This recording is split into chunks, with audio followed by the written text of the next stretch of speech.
Hai. Hola sobat semua, sehat kan? Sudah makan? Seperti biasa Okebis Oke Abis akan menemani hari kalian agar lebih sempurna.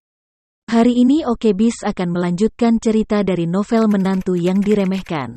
Eits, sebelum masuk ke ceritanya, pastikan kalian sudah like dan subscribe ya.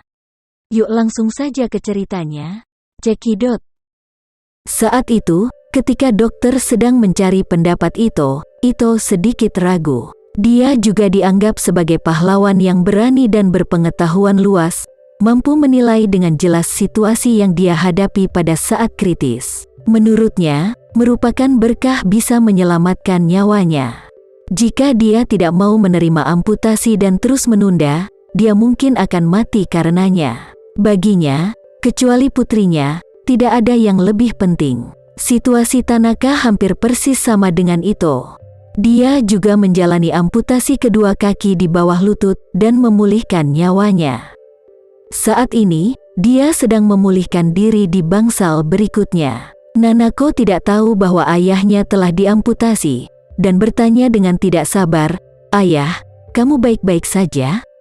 Apakah ada cedera atau bahaya?" Ito menghela nafas ringan dan berkata, "Aku dan kaki Tanaka terluka sedikit, dan kami sekarang dirawat di rumah sakit, tapi untungnya, tidak ada bahaya bagi hidup kami, jadi kamu bisa yakin." Saat berbicara, Ito berkata lagi, "Dunia menjadi sangat tidak nyaman dalam beberapa hari terakhir. Kamu harus berhati-hati di Kyoto. Aku akan mengirim beberapa ninja untuk melindungimu." Nanako berseru, "Ayah, aku ingin kembali ke Tokyo untuk bertemu denganmu." Ito buru-buru berkata, "Jangan datang.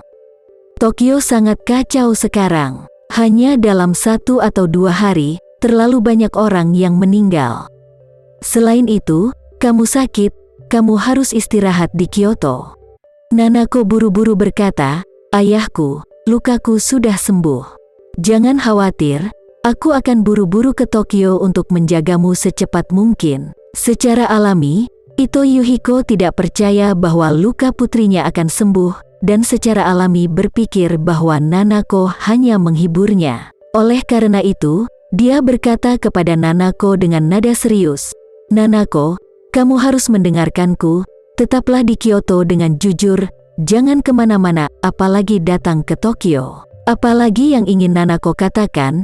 Ito dengan marah berkata, "Jika kamu memberitahu aku bahwa kamu berani datang ke Tokyo secara diam-diam, aku tidak menganggapmu sebagai putriku." Setelah itu, dia menutup telepon. Nanako langsung menangis. Dia sangat khawatir tentang keselamatan ayahnya. Meskipun dia pada dasarnya yakin bahwa ayah di telepon tidak terlihat mengancam nyawa, dia merasa bahwa cedera ayahnya tidak seburuk yang dia katakan di telepon. Sebuah pernyataan yang meremehkan. Tama di samping bertanya, "Nanako, apakah ada yang salah dengan ayahmu?"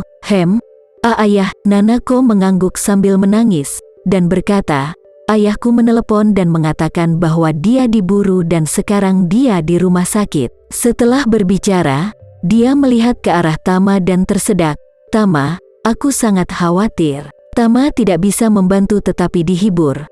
"Tenanglah Nanako, ayahmu pasti baik-baik saja, jadi kamu tidak perlu terlalu khawatir." Nanako menggelengkan kepalanya dan berkata, "Aku takut ayahku menyembunyikan sesuatu dariku." Setelah itu, dia menatap Tama dengan penuh semangat dan bertanya, "Tama, aku ingin kembali ke Tokyo. Apakah kamu bisa membantuku?" Tama bertanya padanya, "Katakan, bagaimana aku bisa membantumu?" Nanako berkata, "Ayahku tidak akan membiarkanku kembali. Jika aku memberitahu pelayan keluarga, mereka pasti tidak akan setuju, dan bahkan mungkin melarangku. Karena kami telah keluar sekarang, aku tidak ingin kembali lagi. Semoga guru bisa meminjamkanku uang, dan aku akan naik Shinkansen pertama kembali ke Tokyo setelah fajar." Melihat penampilannya yang sangat mendesak, Tama menghela napas dan berkata, "Ini baru pukul 12 malam, dan Shinkansen harus menunggu setidaknya sampai pagi, atau aku akan mengantarmu kembali. Kita akan sampai di sana hanya dalam waktu 3 lebih jam." "Ah, serius?" Nanako memandang Tama dengan penuh semangat, dan berkata, Apakah kamu benar-benar ingin mengantarku ke Tokyo? Tama sedikit tersenyum. Kamu tidak percaya? Aku sudah melakukan semuanya. Dan kamu tidak percaya kalau aku akan mengantarmu? Nanako berkata, tapi bukankah kamu sedang mengadakan urusan bisnis di Osaka? Jika kamu membawa saya ke Tokyo, bukankah itu akan menunda urusanmu di Osaka? Tidak masalah. Tama tersenyum acuh tak acuh dan menghibur. Kamu tidak perlu mengkhawatirkan aku. Seseorang membantuku menangani berbagai hal di Osaka. Prioritas utama sekarang adalah mengantarmu kembali ke Tokyo untuk melihat ayahmu. Jangan sampai kamu terus mengkhawatirkannya. Nanako meraih badan Tama dan memeluknya sambil berkata dengan kata-kata bersyukur, Tama, terima kasih banyak. Tama tersenyum dan membalas pelukannya lalu berkata, iya, tenang ya. Mobilku kebetulan diparkir di dekat sini. Kalau gitu ayo berangkat sekarang.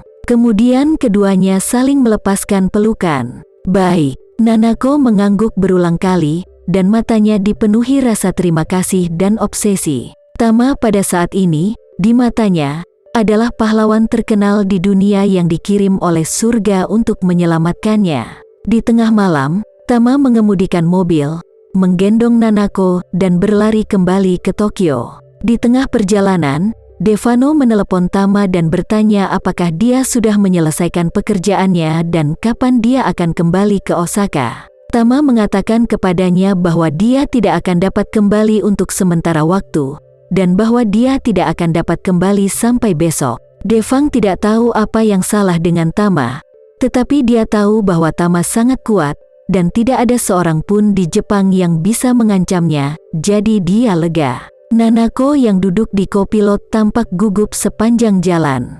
Meskipun Ito berkata di telepon bahwa dia tidak dalam bahaya, Nanako masih sedikit khawatir. Setelah lebih dari 3 jam, Tama mengemudikan mobilnya kembali ke Tokyo dan berhenti di depan rumah sakit terbaik Tokyo, rumah sakit afiliasi Universitas Tokyo.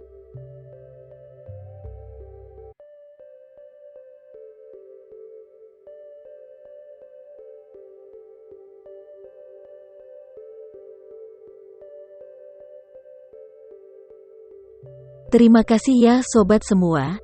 Jangan lupa untuk like, komen, share dan subscribe ya. Agar kami lebih semangat untuk memberikan hiburan yang menarik lainnya. See you next video sobat.